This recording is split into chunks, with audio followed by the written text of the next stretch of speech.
Hello viewers, welcome to my competitive study channel. और आज हम फिर एनालॉजीज नॉन वर्बल क्वेश्चंस को सॉल्व करेंगे।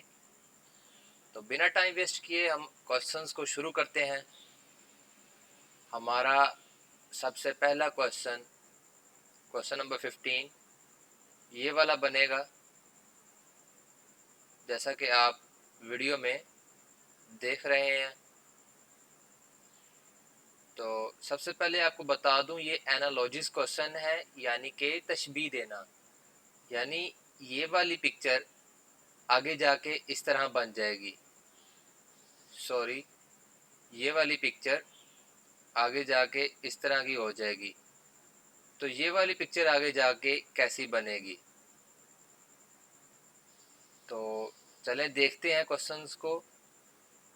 अब देखें कि क्वेश्चन नंबर 1 की इस शेप में जो तीर है वो आगे जाके इस अगली शेप में अपनी डायरेक्शन तब्दील कर लेता है, यानी कि वो एक दफ़ा क्लॉकवाइज रोटेट कर देता है, जैसा कि इस पिक्चर में दिखाया गया है। अब यही रूल हमने इस गिवन पिक्चर पे भी अप्लाई करना है। इसमें आप देखें कि इसे हमने इस ट्राइंगल को रोटेट वाइज एक दफ़ा क्लॉकवाइज एक दफ़ा रोटेट करेंगे तो वो कैसी बनेगी। अब एमसीक्यूज ए बिल्कुल हट के है, ये इसका जवाब नहीं बन सकता। एमसीक्यूज बी को देखें। अब इसमें एक डॉट दिया हुआ है, जैसे ही हम इस ट्राइंगल को क्लॉकवाइज रोटेट करेंगे तो ब्लैक डॉट इसका ये वाला इसके ऊपर आ जाना था, और इसी तरह वो ब्लैक डॉट इसके ऊपर आ गया है, ये देखें। इसलिए इसका एमसीक्यूज बी करेक्ट आंसर है। अब हम बाकी एमसीक्यूज को भी देख लेते हैं। ये तो ट्राइंगल की एमसीक्यू सी में पोजीशन ही अजीब सी बना दी है, इसलिए एमसीक्यू सी भी इसका आंसर नहीं हो सकता था। एमसीक्यूज डी में इन्होंने बिल्कुल अजीब सी शेप दी है, ये भी नहीं हो सकता था। और ई तो बिल्कुल हट के है, सो इसका आंसर ई भी नहीं हो सकता था। अब हम क्वेश्चन नंबर 16 यानी कि क्वेश्चन नंबर 2 को देखेंगे। ये थोड़ा सा इंटरेस्टिंग सा है, और ये स्पेशली आर्म्ड फोर्सेस में बहुत आते हैं इस तरह के। तो इसको हम देखते हैं कि ये जो एक ऑपोजिट जेड है और इसकी डायरेक्शन जो है ना, ऊपर की तरफ से एक तीर का निशान दिया हुआ है। इसे हमने करना क्या है कि इसको आप समझ लें, इस तीर को पकड़े और इसी तरह नीचे से नीचे की तरफ ले आए। आगे से नीचे की तरफ जब आप खींचेंगे तो इस तरह की शेप बन जाएगी। ठीक है, इसी तरह ये एक पर्सनुमा बॉडी है। इस पर्स के आप यहाँ से पकड़ें और इसको नीचे की तरफ खींच दें इस तरह। तो अब हम एमसीक्यूज को देखते हैं। एमसीक्यूज ए में जैसा कि इसका जवाब दिया हुआ है, इसको नीचे की तरफ खींचेंगे तो इसका एमसीक्यूज ए जैसी बॉडी बन जाएगी। तो इसका करेक्ट आंसर एमसीक्यूज ए ही बनेगा। जैसा कि देखिए, हमने ये पहली पिक्चर जो उन्होंने हमें मिसाल दी हुई है, यहाँ से हमने एक जो ये तीर का निशान है, इससे हमने ऊपर से नीचे की तरफ खींचा, तो ये जो इनकी मिसाल दी हुई है आंसर, इसका दूसरी पिक्चर इस जैसी बन जाएगी। इसी तरह जो हमें गिवन पिक्चर दी गई थी, हमने इसी के साथ वही रूल अप्लाई करना था और हमारा आंसर ये एमसीक्यूज ए जैसी शेप बन जानी थी। और इसके साथ एमसीक्यूज बी को भी देख लेते हैं। इसकी बॉडी भी बिल्कुल डिफरेंट से तरीके से दी हुई है, ये भी इसका जवाब नहीं बन सकता था। और सी भी नहीं बन सकता था, डी भी नहीं बन सकता था, ये तो बिल्कुल हट के इन्होंने बताया हुआ है। और ई भी नहीं बन सकता था, ये पता नहीं किस तरह उन्होंने बॉडी को रखा हुआ है, पोजीशन उसकी सेट की हुई है। अब हम एमसीक्यूज 3 को देखते हैं,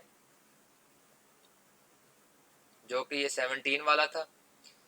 एमसीक्यूज 3 में आपने थोड़ा सा फोकस करना है कि एक ये वाली लाइन है जो बाउंड्री के करीब है, यानी कि ये बॉक्स जहां से लाइन खत्म हो रही है, ये वाली इसके करीब है, और उसी के साथ एक तीर का निशान है ये वाला, इसकी टेल के साथ एक ब्लैक सर्कल वो जुड़ा हुआ है।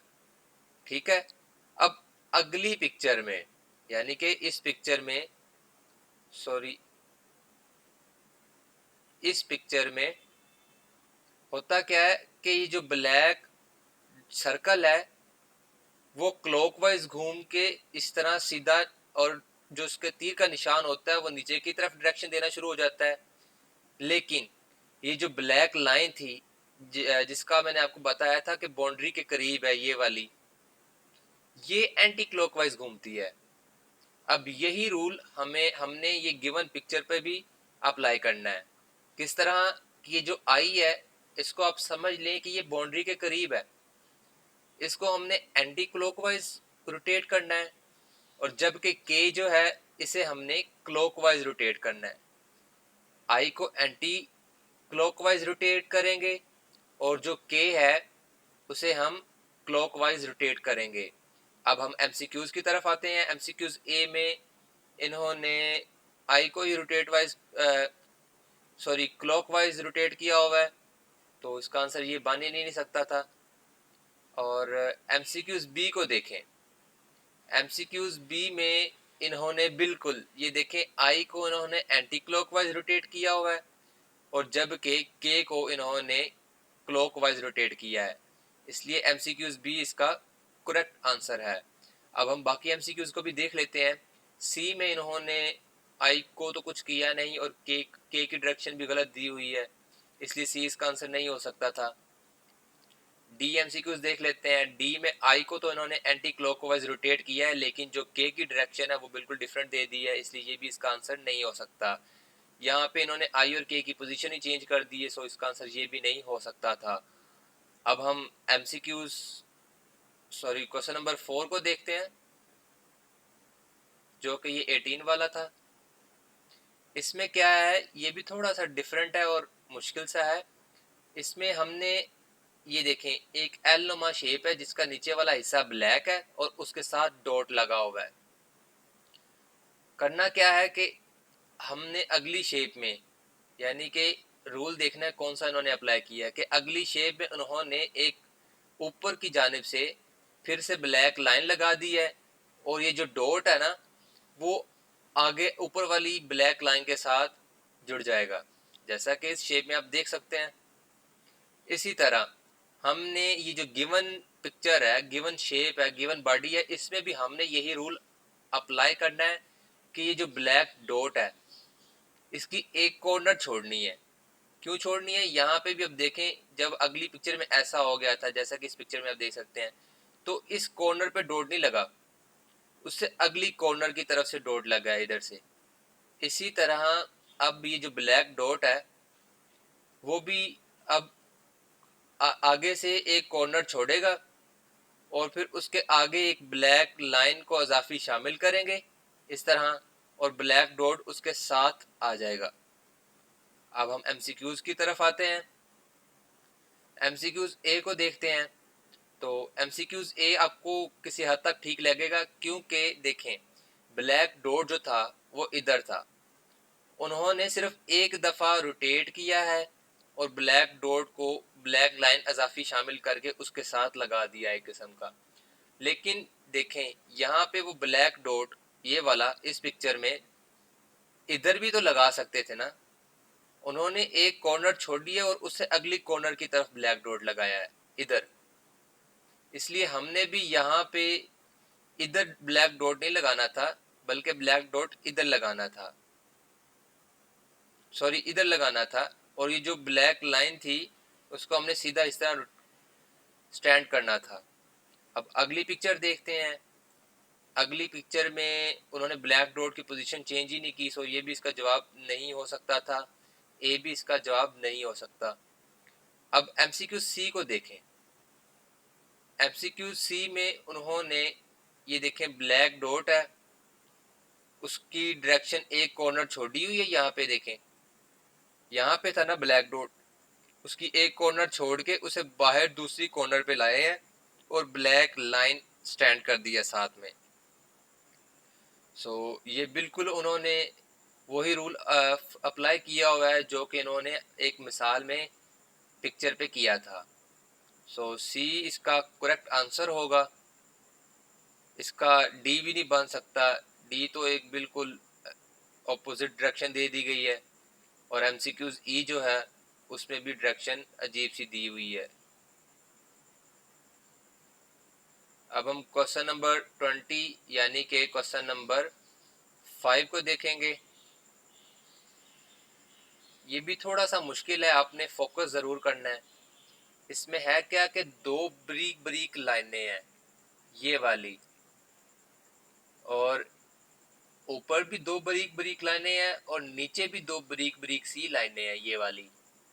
आगे जाके ये वाली पिक्चर इस पिक्चर में तब्दील हो जाती है। अब हमने खुद देखना है कि क्या क्या चीज़ें इन्होंने ऐड की हैं और कौन सी चीज़ें इन्होंने कम की हैं। अब देखें, यहाँ पे दो ब्लैक लाइनें थी ऊपर और नीचे, वो रोटेट होके एक एक लाइन बन गई। ठीक है, एक ये बन गई और एक ये बन गई। और ये जो बॉडी थी इसका ब्लैक डॉट वो भी रोटेट होके एंटी क्लॉकवाइज ऊपर आ जाता है, ये वाला। और जो आप हाँ इस तरह समझ लें कि जो दो दो लाइनें थी उनकी एक एक लाइन ने ये वाली बॉडी बना दी, इसके साथ वाली। और जो ब्लैक लाइनें थी वो दो जो थी वो इस शेप में आ गई, स्टैंड हो गई। ठीक है, आपने, अब मैं आपको फिर दोबारा रिपीट कर देता हूँ, एक सेकंड ज़रा। हाँ, कि जो दो लाइनें थी ऊपर और नीचे वो स्टैंड होकर एक एक लाइन बन गई। एक चीज़ आपने ये नोट करनी है, इसी के साथ ये जो ब्लैक डॉट था ये रोटेट होके स्ट्रेट में आ गया ऊपर, ये दूसरी चीज़ होगी जो आपने नोट करनी है। इसी के साथ कि ये अजाफी बॉडी हमने एक ऐड की है, एक ये चीज़ नोट करनी है। अब यही फॉर्मूला, यही रूल हमने इस बॉडी पे भी अप्लाई करना है। अब देखें, ये दो ब्लैक ब्रीक ब्रीक लाइनें हैं, ये आप एक लाइन मत समझना। इसी के साथ अब नीचे भी दो ब्रीक ब्रीक सी लाइनें हैं, वही जिस तरह पहली पिक्चर में दिखाया गया था। अब हमने इसी के साथ भी वही रूल अप्लाई करना है कि एक इनको हमने स्ट्रेट कर देना है, एक एक हो जाएगी इस तरह। और इसका ब्लैक डॉट है वो उसको हमने एंटी क्लॉकवाइज रोटेट करना है, दूसरी चीज़ ये नोट की थी, इस तरह ऊपर आ जाएगा। और इसके अलावा ये जो बॉडी थी इसके साथ इस जैसी, जैसा कि इस बॉडी में इस पिक्चर में इन्होंने ऐड की हुई है, अब इस तरह की एक बॉडी मज़ीद ऐड करेंगे। ठीक है जी, ये फिर हमारा आंसर बन जाएगा ऐसे, और एक इधर ऐसे। तो अब हम एमसीक्यूज को देखते हैं। अब एमसीक्यूज जो ए है इसमें उन्होंने वो दो लाइनों को एक एक लाइन बना के स्टैंड कर दिया, ये तो बिल्कुल ठीक हो गया। इसके साथ इन्होंने इस बॉडी के साथ इस बॉडी को भी ऐड कर दिया है, ये भी ठीक है। लेकिन ब्लैक डॉट जो है ना उसको ऊपर लाना था, उससे क्लॉकवाइज नहीं एंटी क्लॉकवाइज रोटेट करना था। तो इसका एमसीक्यूज ए इसका आंसर नहीं हो सकता। अब एमसीक्यूज बी को देखते हैं। बी भी बिल्कुल हट गया है, बी भी इसका आंसर नहीं हो सकता। अब एमसीक्यू सी को देखें। बिल्कुल दो लाइनें थी ऊपर ऊपर और नीचे, वो उनको रोटेट करके एक एक लाइन स्टैंड होगी ऊपर, और आम सॉरी लेफ्ट और राइट पे। ब्लैक डॉट था जो कि दरमियान में था, उसे एंटी क्लॉकवाइज रोटेट किया तो वो ऊपर आ गया। और जो एक शेप थी उसी के साथ एक अजाफी शेप उस जैसी ऐड करनी थी। अब बिल्कुल इसी पिक्चर में जैसा कि हमने किया था। सो एमसीक्यू सी इसका करेक्ट आंसर होगा। बाकी अब डी को भी देख लें, डी बिल्कुल हट गया, ये भी इसका आंसर नहीं हो सकता था। ई भी बिल्कुल हट गया, ई भी इसका आंसर नहीं हो सकता था। अब क्वेश्चन नंबर 6 यानी कि 21, ये क्वेश्चन भी बिल्कुल उसी तरह का है और उससे कदरे आसान है। ये आप खुद सॉल्व करें। मैं आपको इसके 30 सेकंड देता हूँ, और 30 सेकंड के बाद आप अपना आंसर कमेंट पे ज़रूर बताइएगा, फिर इंशाल्लाह मैं आपको इसका आंसर भी बताऊंगा। तो हमारी वीडियो आज यहीं पे ख़त्म होती है। मज़ीद ऐसी ही वीडियोस के लिए चैनल को सब्सक्राइब करें। अपना ख्याल रखें। अल्लाह हाफिज़।